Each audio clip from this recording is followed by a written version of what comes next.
Good morning to everyone out there listening. So prior to becoming director of bewellatwork, as Guy mentioned, I spent 20 years working in various employee assistance programs. And employee assistance is actually a pretty unique field in mental health because it's workplace based. And so part of your role in employee assistance is to help individuals as well as the organization. So I was actually first trained in employee assistance back in 1996. And during that time, I was told by the people teaching me that this is the business world and the workplace. And in order to be successful, you do not talk about emotions here. Rather, you have to use your training in mental health and kind of convert that into language that's business appropriate in order to add value. So, fast forward about 25 years, and I think, the tech revolution and the information economy, and certainly just the blending of, our work and personal lives, a lot has shifted drastically. And so nowadays, it's generally accepted that in the workplace, if we're not paying attention to the emotional well-being of our workforce, then we're really not maximizing our potential as both individuals and as the organization. So with that, as context today, I'm grateful to spend a little bit of time talking about emotions, and specifically the emotional aspects of change. So if we go to the next slide. So as part of Berkeley People Management, I actually co-facilitate a course called Leading Change, and have done so for many years. And these are really the most common emotional words that we hear from participants when we ask, what are the feelings, what are the emotions that either you feel yourself or that you observe in others when they're trying to navigate change? So you'll notice that most of the emotions are not ones that we would choose to have as our baseline experience on a day-to-day basis. It is also important to note that there are positive emotions related to changes. And though I will admit, I'd say probably more than half of those classes over the years, the participants never really identified the positive ones. So the question is why? Why is it that there are so many challenging emotions kind of related to change? And maybe the somewhat obvious answer is that change involves loss. If we go to the next slide. And more importantly, kind of as is our current experience, when there is transformational change that comes with lots of uncertainty, change that was unexpected, or change that was involuntary, these changes can really involve pretty significant losses. So what is it that we're losing? So if we go to the next. So when you look through this list and we talk about loss of control and community, competence, some loss of even a sense of self or my identity, certainly a loss of safety, personal or physical or emotional safety or security and trust. And this isn't everything, but these are really common, pretty significant things to lose through a change process. So, I ask if you had a choice to participate in a change, and I told you that this change was actually going to involve some or all of these losses, how many of us would really sign up? Probably nobody. So this is why our first reaction to these changes is resistance. And resistance is typically the right initial healthy reaction. If I told you you were going to lose some individual control, a sense of safety in your existing community, as a mental health professional, I would actually hope that you would resist. That would actually be a positive sign. Because resistance isn't an indication that there's something wrong with you or that you're not handling things well. It's really just an indication that there is disruption happening. And unfortunately, since we don't have choice in the many changes that impact us, we can't merely resist over time and remain emotionally healthy. In the long run, ultimately, we actually have to navigate change. So if you go next. And navigating change, is a process. It's worth noting that we face changes all the time in our lives, And we successfully navigate these without too much difficulty most of the time. So the changes that we have to handle when we think about it, they're external, right? The change is situational. For example, getting or losing a job, or moving to a new residence, or needing to learn new technology to do a presentation, right? Like these are the changes. However, it's what change expert William Bridges long ago coined the transition. It's that the internal part, the psychological part that we have to navigate. So change often happens quickly. One day we were all working at the office, the next day we're all working remotely, right? It happens very quickly. But transition typically happens a little more slowly. So if we go next. Transition, ultimately is just the process that people go through. It's the process that we all go through to come to terms with a new situation. So while we often think about and associate changes with beginnings and the starting of something new, really the first step of transition, the first step in the process that we have to go through as individuals, is actually the work of endings. It starts with us needing to let go of what was. And so since change involves loss and transition requires us to let go, it won't surprise you that navigating change in an emotionally healthy way looks very similar to the grief process. So grief is something that we're all experiencing at some level, right? And it's important to acknowledge that. So the good news is that grief is natural, and people are quite resilient. And while it isn't always easy, most of us, we move through episodes of grief and loss throughout our lives in a pretty healthy and functional manner. Over my career, I've actually worked with countless individuals who have experienced pretty significant and often unexpected losses.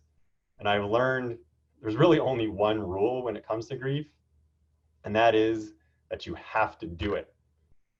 How you do it, how long it takes, who you involve, what you need, and so on, those things are going to vary pretty widely from one person to the next. So there's no right or wrong way to do it, but we just can't get stuck. So many of you are probably familiar with the model developed by Elizabeth Kubler-Ross many years ago that talks about the stages of loss. So due to the pandemic and kind of all the resultant societal and governmental actions, we're all facing really multiple losses. Some may be big, like financial security, and others may be, pretty small, just like a morning coffee shop ritual.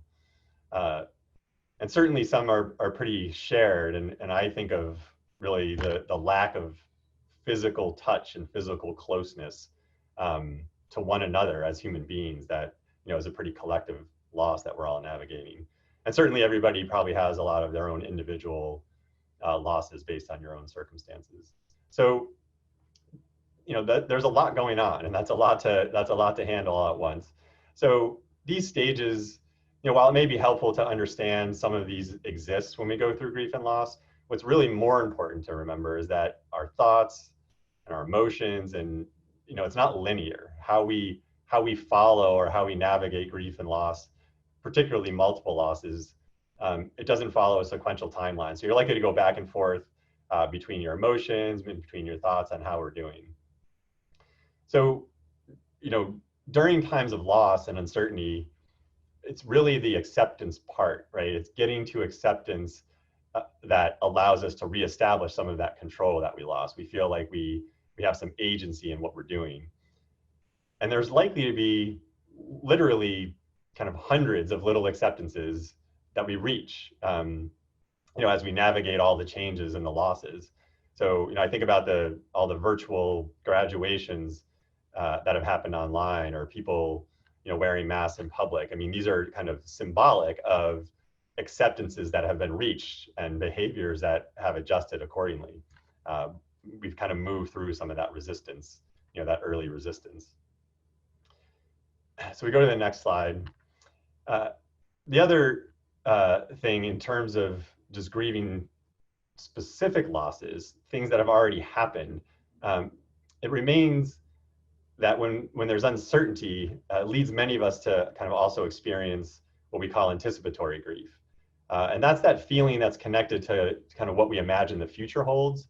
So that grief and the emotions attached kind of happen before the actual loss potentially occurs, and maybe it never will. For example, I haven't lost my job or income at this point, but I may be concerned about losing it in the future, right? So the emotions connected with that, we can have this anticipatory experience, and anxiety and fear are really common emotions there. So there's often this sense that something bad is coming, and so it's really tapping in to our loss of control and our sense of safety.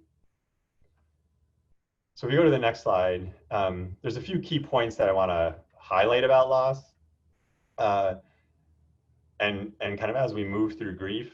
And so the first is that you have experienced loss, right? And so your emotions are valid, whatever they are. And so we all need to kind of go through this process. We need to grieve, we need to navigate this change. We need to go through that internal process. And it's really common for people to kind of minimize or ignore their emotions related to any particular loss, especially when it doesn't seem like it's very significant to what other people may be facing or other people may be losing. So it's really important to remember that, it's not a competition. And so there's a grief expert named David Kessler. He captures this really nicely, I think, when ever he's asked, which loss is the worst? And his response is always, it's your loss. Your loss is the worst. And I think that's helpful to keep in mind, because when we allow for our emotions, when we allow for them and make room for them and recognize them, it lets this natural grief process do its job. And that's what helps us move forward. Next is just patience, right? So remember, it's a process. Oh, I'm sorry. You can go back a slide still. So remember, it is a process. It's not a singular moment in time. And it really takes time to kind of integrate losses into your life. And this is really especially true now when so much of our daily routine has been disrupted. And lastly here, that I want to just remind people is that just because grief is natural and necessary, doesn't mean it can't be debilitating, right? There are many variables that can complicate our grief process, particularly now, kind of in a very destabilized world. So you might not experience grief in the same way that you might have under different circumstances. So I highlight that just to say that while most of us will go through it, it won't always be comfortable, but we'll go through it in a healthy way. It is important, to get professional support, whether that's from employee assistance or any other mental health professional, if your normal psychological defenses have really become overwhelmed. So now that we've kind of talked a little bit about some of the emotions and the processes that are kind of go into navigating change, let's turn to look at what practices and strategies, can we employ during this time, during this time in particular of ongoing change and uncertainty. Over my career, I've actually seen and responded to a pretty wide range of events and concerns, tragic events even. But like all of you, I never had to respond to a pandemic. So, as I started down this path of figuring out how best to support individuals as well as the organization, I sought out information like we all do when we're facing something new. So, I went to professional associations and peers and watched webinars, and I listened to kind of leading academic voices, including right here on our own campus. And I actually discovered something I think really valuable, which is that kind of already knew the things that we needed to do to navigate this time kind of in an emotionally healthy way. And most of you probably did too. Because while most of us have never been through a pandemic before, we have navigated other really challenging transitions and situations. So we go to the next slide. So let's talk about some of those practices, right? And you may have seen or heard them over these past couple months. The practices are really the same ones that existed before the pandemic. They may just need a little extra focus and a little extra attention right now. So as we look through some of these key ones, establish routines, set limits and maintain boundaries, stay connected to your social support, express gratitude, practice mindfulness, take deep breaths, eat well, get sleep. And then and this is really important, try to have compassion for both yourself and others. When you look at that list and we look at these practices, it's pretty simple, right? It's pretty simple. But just because it's simple, it doesn't necessarily make it easy, right? Any one of these practices, they may take a fair bit of effort by themselves. So knowing what we're supposed to do, is not the same thing as being able to do it, right? So I kind of think about this like the physical health equivalent of, eat well and exercise. Fundamentally, we all know that eating well and exercising, pretty much the best things we can do to increase the likelihood of good physical health outcomes. Most of us have likely struggled to do this, though, for at least some portions of our lives. So, and many, it's worth noting, may face even additional external barriers that make these things challenging, other social determinants of health. So similarly, when we look at these practices, staying connected to others, knowing that we should stay connected to others, practicing gratitude, that these things are actions that may support our emotional well-being doesn't necessarily make it simple or easy to accomplish. We can't just rewire our brains overnight. So in these moments of significant change, our heightened emotional experience can drain our energy, right? And it can even kind of diminish our cognitive abilities, at least temporarily. So while I do acknowledge that kind of just labeling these practices doesn't make it easy, we also don't have to make it too hard either. So if we go to the next slide, so let's just talk about some strategies that you can employ to try to help implement and help maintain some of these practices. First, use your strengths. Focus on what you already do well and work from there. And this is a model that we kind of, in mental health, we use, fairly regularly. It's called the strengths perspective, right? Which is just that when people are struggling. So if we took someone who may be struggling with depression, we know there are a variety of treatments like cognitive behavioral treatment, for example, that might, be pretty successful for many. But often, trying to say to a depressed person, I want to teach you this new skill as a first step, doesn't make a lot of sense. So sometimes what we try to do is identify what is their strengths, what are they currently able to do well, and let's buttress that up first, and then we can kind of build from there. And that's a good strategy now for all of us as well. Like really, before we try to do new things, let's just identify what you already do well and make sure you're putting some energy there first. Next is just start small. Healthy lifestyle practices, they consist of hundreds of tiny little habits. And when they're automatic, we don't even really notice them. But when we experience disruption, then all of a sudden we need to recalibrate. So, I use a personal example. Like throughout my career, I always, got to work on time without really much problem. And then, it was many years ago now, but then I had twins. And, all of a sudden, there was that was a pretty significant disruption, right?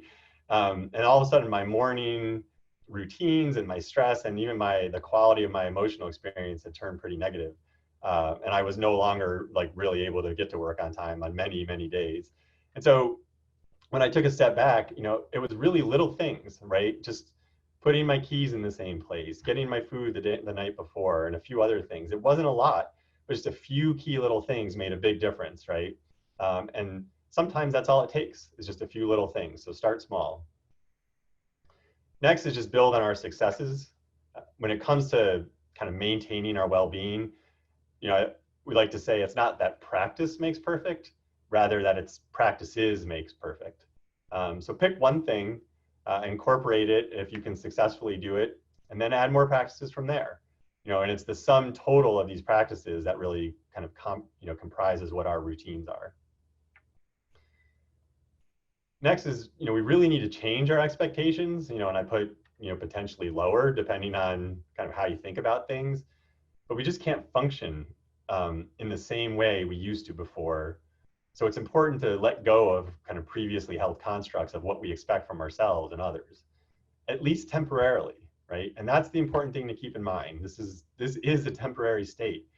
It may be long, we don't know how short it's going to be, but it's not permanent. And that's important to remember. It's kind of like if, you break your leg, you wouldn't expect yourself to run, your daily mile, right? And as soon as you get your cast off, you wouldn't expect to run at the same pace. So similarly, you know, I think about this emotionally, at least temporarily, you know, we're a bit emotionally kind of impaired from navigating all of these changes and dealing with a lot of loss. So we need to just shift our expectations, you know, accordingly. Next is to really try to prioritize patience. So, you know, time is just necessary. You know, it's understandable that we don't want to feel anxious or sad for longer than we have to, right? You know, that's not a comfortable place to be, but it is part of the process, and having those emotions and navigating them, you know, is part of a healthy process. So while we don't want to get stuck, we also can't speed through it, right? It really is just like grieving the death of a loved one. You know, the passage of time isn't the only thing we need, but it is just a necessary variable. So try to remain patient. If we go to the next slide. So name it and claim it. And this is, you know, something that a phrase that I really like. So in the work world, we often hear the phrase, you can't manage what you don't measure. So when it comes to emotions, you know, we like to say, you can't manage what we don't name. So people often have this really vague sense of anxiety, or, you know, almost like a wordless suffering. So, you know, I purposely put those emotional words on that first slide for a reason. And I kind of use the words grief and loss for a reason, because trying to model how to name it, because that's what we're experiencing, right? So if you can, you know, really try to name what you're losing, you know, individually or collectively, you know, and then name kind of what emotions that you're feeling related to that. And that, as you do that, that can really help guide you as to where to put your energy. So don't isolate, don't judge, don't compare. This kind of fits with that idea of, you know, being kind and compassionate to both ourselves and others. This one is often kind of really easier said than done, so I acknowledge that, but it really can pay great dividends for our emotional well-being. So if we accept that we're all kind of in a grieving process, you know, it can become easier to withhold judgment and comparisons.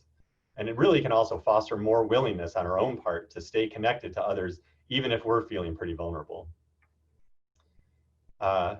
Limit information, you know, and it says in there even about self-care. So, you know, at the beginning of this, and I'm sure many of you heard it by now, as part of taking care of our kind of the shock and that initial shock of what was happening and all this pretty sizable disruption, you know, I'm sure you've heard limit your exposure to the media, limit your exposure to how much information you're taking in about, you know, on the news every day to manage your anxiety. And that's still really good advice.